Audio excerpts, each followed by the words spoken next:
আমন্ত্রণ বাণিজ্য সংবাদে আপনাদের সাথে আছি আমি ইয়াসমিন সুমনা।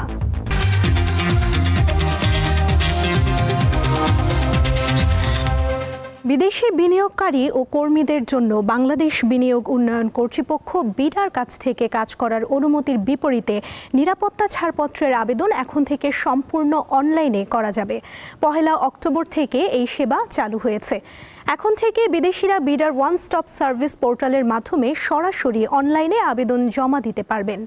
বিডা জানায়, কর্মানুমতি পাওয়া বিদেশি বিনিয়োগকারী ও কর্মীদের জন্য নিরাপত্তা ছাড়পত্রের আবেদন বাধ্যতামূলক। এই আবেদন কেবল বিডার ওএসএস পোর্টালের মাধ্যমেই গ্রহণ করা হবে। আবেদন জমা দেওয়ার পর নির্ধারিত কর্তৃপক্ষ তা যাচাই করবে এবং কোনো আপত্তি না থাকলে 21 কার্যদিবসের মধ্যে নিরাপত্তা ছাড়পত্র মঞ্জুর হয়েছে বলে ধরা হবে। তবে কর্মানুমতিতে নির্ধারিত সময়সীমার মধ্যে যদি আবেদন জমা না পড়ে তাহলে সংশ্লিষ্ট কর্মানুমতি বাতিল বলে গণ্য হবে।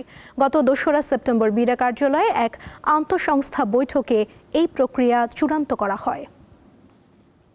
বিদেশি বিনিয়োগকারীদের জন্য ব্যাংক হিসাব খোলার প্রক্রিয়া সহজ করা হয়েছে। এখন থেকে অনাবাসিক টাকা হিসাব, এনআরটিএ এবং অস্থায়ী বৈদেশিক মুদ্রা হিসাব বা এফসি হিসাব খোলার পর তাৎক্ষণিকভাবে বাংলাদেশ ব্যাংকে জানাতে হবে না। ব্যাংকগুলোকে 14 দিনের মধ্যে প্রয়োজনীয় তথ্য পাঠালেই চলবে। মঙ্গলবার বাংলাদেশ ব্যাংকের জারি করা এক সার্কুলারে এই সিদ্ধান্ত জানানো হয়। এতে বলা হয়, বিদেশি বিনিয়োগ আকর্ষণে এবং প্রক্রিয়া সহজ করতে এই নিয়ম শিথিল করা হয়েছে।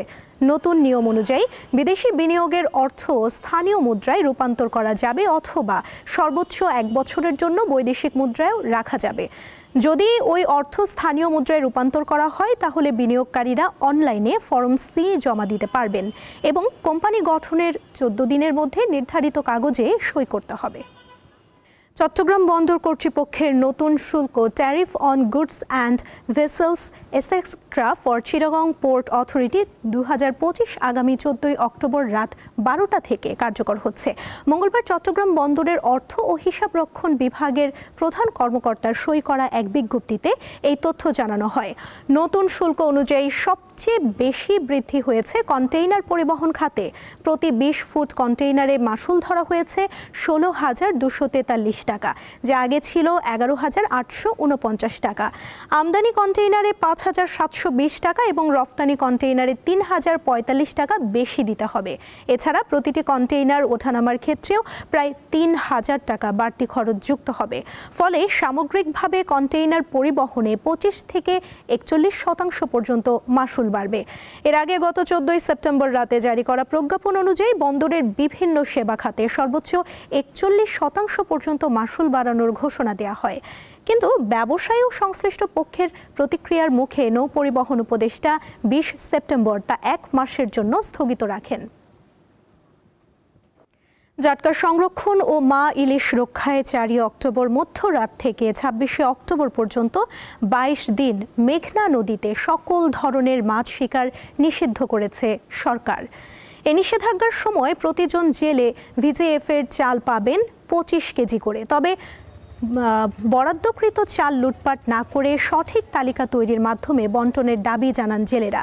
জেলা মৎস্য কর্মকর্তা জানান, নিষেধাজ্ঞা বাস্তবায়ন করার জন্য নদীতে মৎস্য বিভাগ, উপজেলা, জেলা প্রশাসন, পুলিশ ও কোস্টগার্ডের সমন্বয়ে প্রতিদিন অভিযান পরিচালনা করা হবে। লক্ষ্মীপুরে অন্তত 52,000 জেলে রয়েছেন। সুতার বাজার ও বিদেশি কাপড় আমদানির কারণে দিনের পর দিন লোকসান গুনছেন নরসিংদীর টেক্সটাইল শিল্প মালিকরা। অব্যাহত লোকসানে হুমকির মুখে দেশীয় এই বস্ত্র খাত। টেক্সটাইল শিল্পকে বাঁচাতে অবাধে কাপড় আমদানি বন্ধ ও সুতার দাম নির্ধারণে সরকারি পদক্ষেপ নেয়ার দাবি টেক্সটাইল শিল্প মালিকদের। দেশীয় চাহিদার 70 থেকে 80% কাপড় উৎপাদন হয় নরসিংদীর এই টেক্সটাইল মিলগুলোতে। কিন্তু দীর্ঘদিন ধরে দফায় দফায় সুতার দাম বৃদ্ধির সাথে মিলে কাপড় উৎপাদন খরচ বাড়ছে, কিন্তু দেশীয় বাজারে বাড়ছে না কাপড়ের দাম। শিল্প মালিকদের অভিযোগ, দিনের পর দিন সিন্ডিকেটের মাধ্যমে নানা অজুহাতে বাড়ানো হচ্ছে সুতার দাম। বড় বড় ব্যবসায়ী তারা সুতা সিন্ডিকেট করে রেট আজকে বাড়লো, এই রেটে পরবর্তীতে সুতার বাজার কমলেও তারা কমায় না। এই ডিউটি ট্যাক্স দেওয়া সুতাই না যদি বিক্রি করতে পারে, তো আমাদের দেশে নিজেরা উৎপাদন করে ওই সুতা বিক্রি করতে দাম বৃদ্ধি করে ফেলে।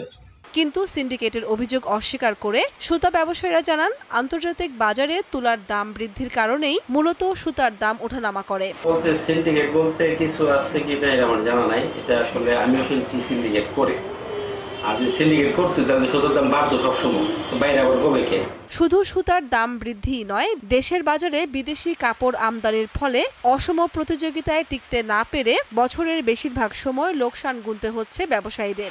সুতা গায়ের মধ্যে যাতে খুচরা একটা রেট লিপিবদ্ধ থাকে তাইলেই, আর এই যারা কিছু অসাধু ব্যবসায়ী আছে যারা সিন্ডিকেটের মধ্যে ব্যবসা করে এরা কিন্তু তাৎক্ষণিকভাবে এই সুতাটা 30 টাকা 40 টাকা অবধি বিক্রি করতে পারবে।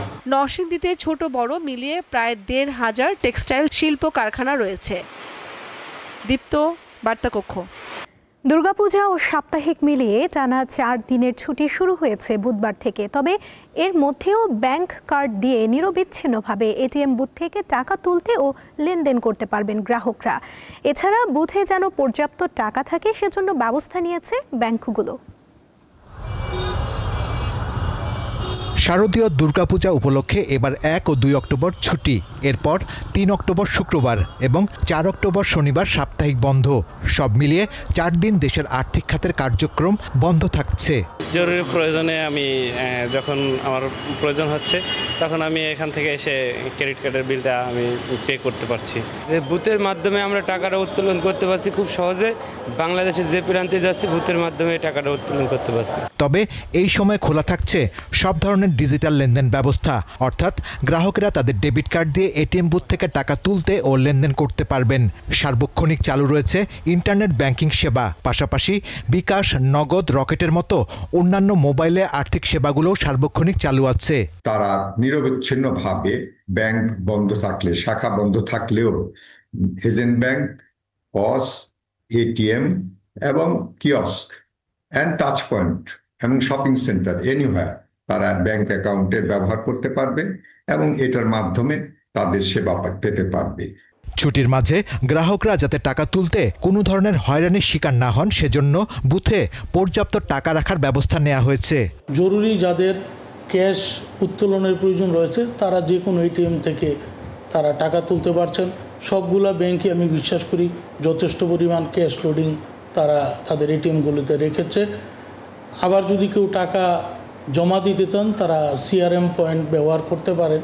কেন্দ্রীয় ব্যাংকের তথ্য অনুযায়ী সারা দেশে ব্যাংকগুলোর বর্তমানে 12,814টি এটিএম বুথ, টাকা জমা ও তোলার জন্য 7,643টি সিআরএম মেশিন রয়েছে।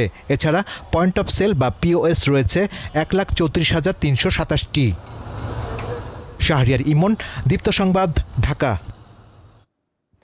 বছরের আষাঢ়, শ্রাবণ ও ভাদ্র এই 3 মাস জমজমাট থাকে পিরোজপুরের নেসারাবাদের 100 বছরের পুরনো ভাসমান নৌকার হাট।